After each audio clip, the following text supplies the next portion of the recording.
The Legend of Shingle Street. On a late August in 1940, the threat of invasion was imminent. The sea was alive with flames, great plumes of black smoke up on the horizon, blocking out the skyline beyond the long shingle beach. Cottages dotted the shore, looking on blankly, its inhabitants evacuated in the spring. In that time, the military had rolled in. Urgent messages from the Blitz radar base alerted the soldiers based in Shingle Street that Operation Sea Lion was underway. The soldiers knew their duty. Oil was sent rushing down pipelines out to sea. Then they ignited in a mass of flame.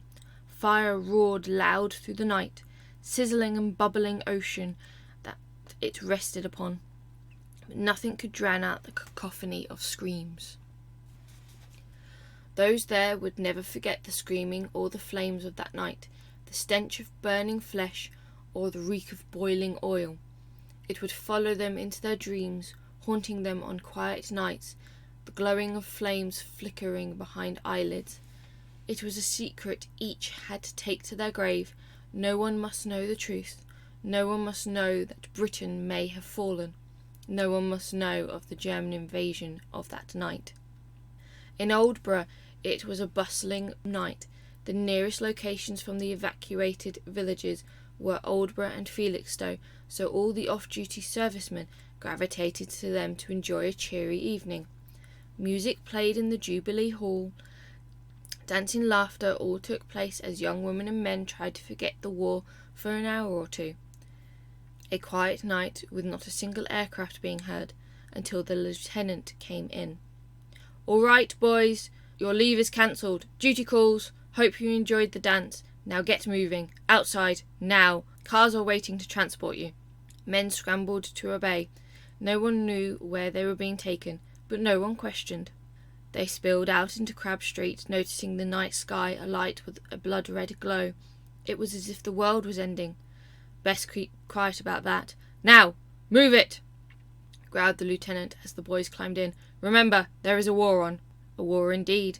After an hour of watching the beach and staring into the flames on the horizon, listening to the distant screams, the call came through. Some were so mesmerized that you would have thought they had seen the end of the world as the lieutenant gruffed into the sky, "You're lucky, lads." Turning to their superior, they were gifted with more information. "Your comrades have got it all in hand. Go back to dancing. You're expected back at base bright and early. We will have work to do."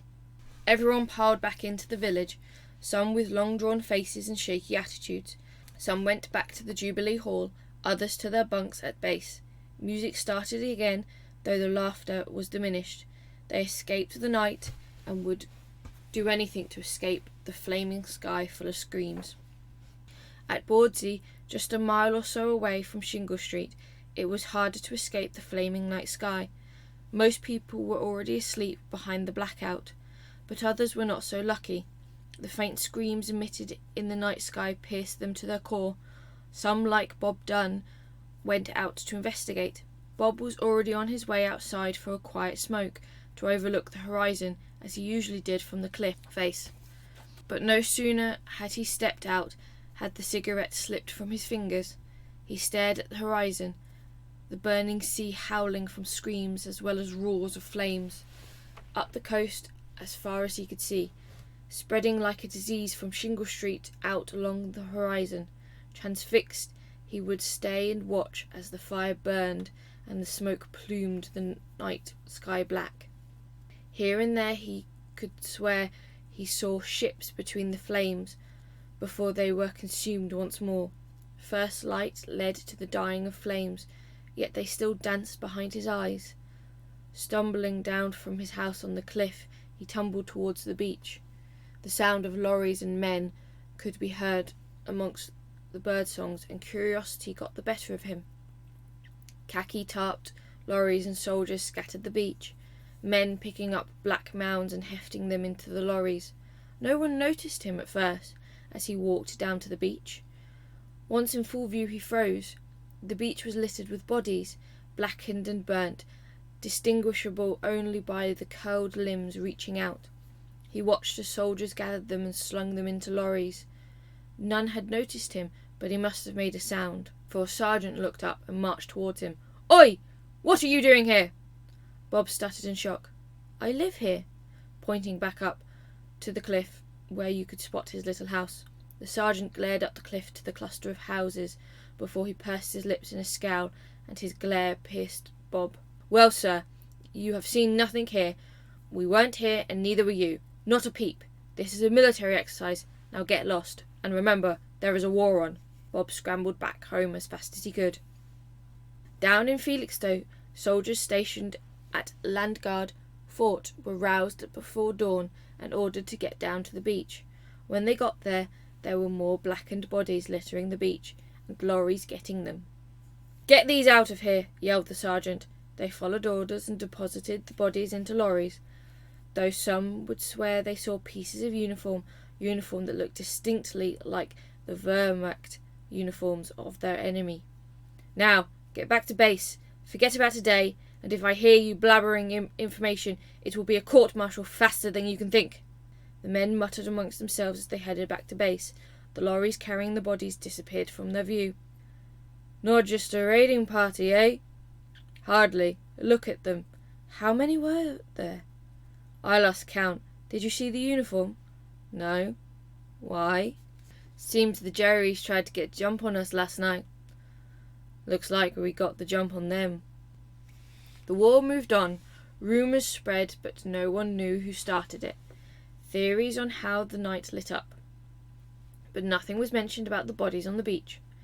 Occasionally the co-op funeral service would be called out in 1941 and 1942 to remove something from the beaches of the Suffolk coast, but not a word was said about it. After all, the war was on. After the war, the residents of Shingle Street were allowed back home. They returned to looted homes, cracked roads, torn up greenery. Heck, even one found an MOD bunker in his garden. "Leave it be, Bill," said his wife. "Heaven only knows what's in there. You don't want to get in trouble." But curiosity got the better of him. He broke in, though he didn't find much, just boxes. When he prized them open, the musty scent of burning filled the air. Inside were uniforms, German uniforms. He alerted the authorities and the military swarmed in. The boxes were removed and the bunker was sealed up.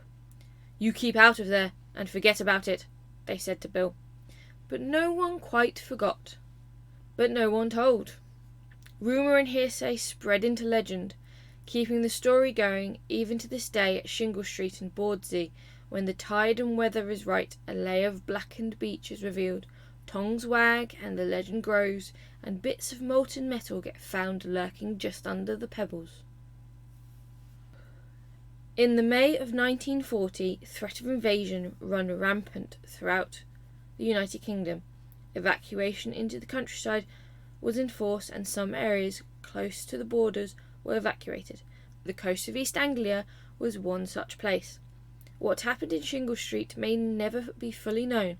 Black propaganda may have been used for the late months of 1940 as Britain tried to get America to join in on the war. As the years have gone by, the legend has been debunked by many. Operation Sea Lion did start massing on the other side of the channel, and there were experiments with oil pipelines revealed to take place in Kent, but were there really bodies on the beach? And what makes the legend of the bodies on the beach such a fascinating story to be told even today? Thank you for watching, and to support our channel, please do not forget to subscribe.